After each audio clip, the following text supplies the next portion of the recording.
Joining us now, Curtin University's Dean of Global Futures, Joe Siracusa. So where's it going to be and when, Joe? More on that. Good morning, Pete.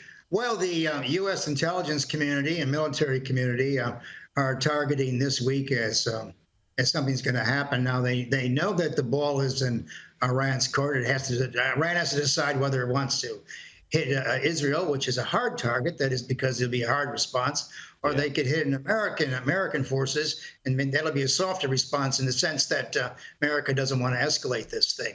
And I think it's very interesting that today the Israelis took a brigade out of Gaza, supposedly for resting and refitting, but it might be they're looking at a second front in Lebanon or something like that. And of course, Pete, the thing we're not talking about, when we're talking about every other damn thing about this war, and war is hell. I mean, all the wrong people get killed sometimes, is that Iran has been calling the shots since day one.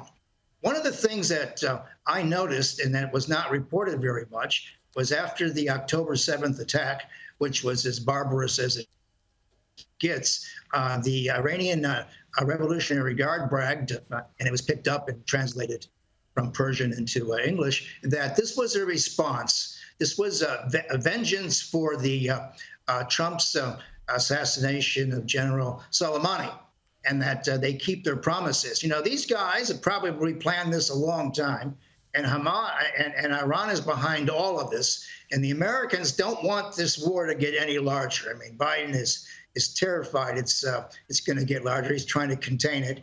Of course, Netanyahu has no problem enlarging the war if he's attacked, so he's in a perfect position to do so. Yeah, you know what's interesting? Do you think Netanyahu's going to get support? I mean, there's so many of his countries that are supposed to be friends of Israel are now, moving to distance themselves because of what's going on in Gaza. How are they going to feel or react if Netanyahu opens up the war to other fronts? Well, the war will, of course, be forced on him by the Iranians. Look, he's got a public relations problem here.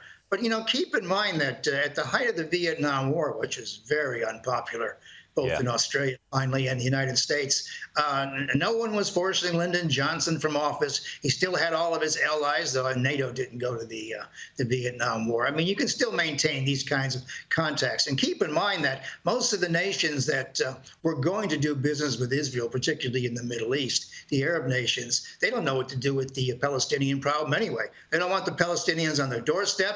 They reckon that there is a Palestinian solution.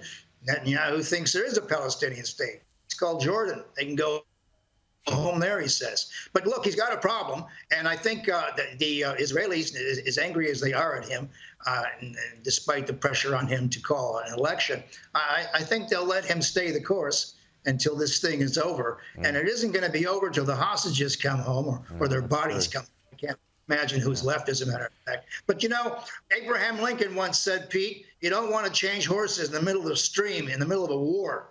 And so I think the Israelis are going to let Netanyahu finish this thing out. How he finishes it, of course, is going to be very interesting and might even be spectacular. Okay, we will see. And Joe, if there is an attack by Iran this week, I'm coming back to you. Our oracle here, Joe Siracusa, good to chat.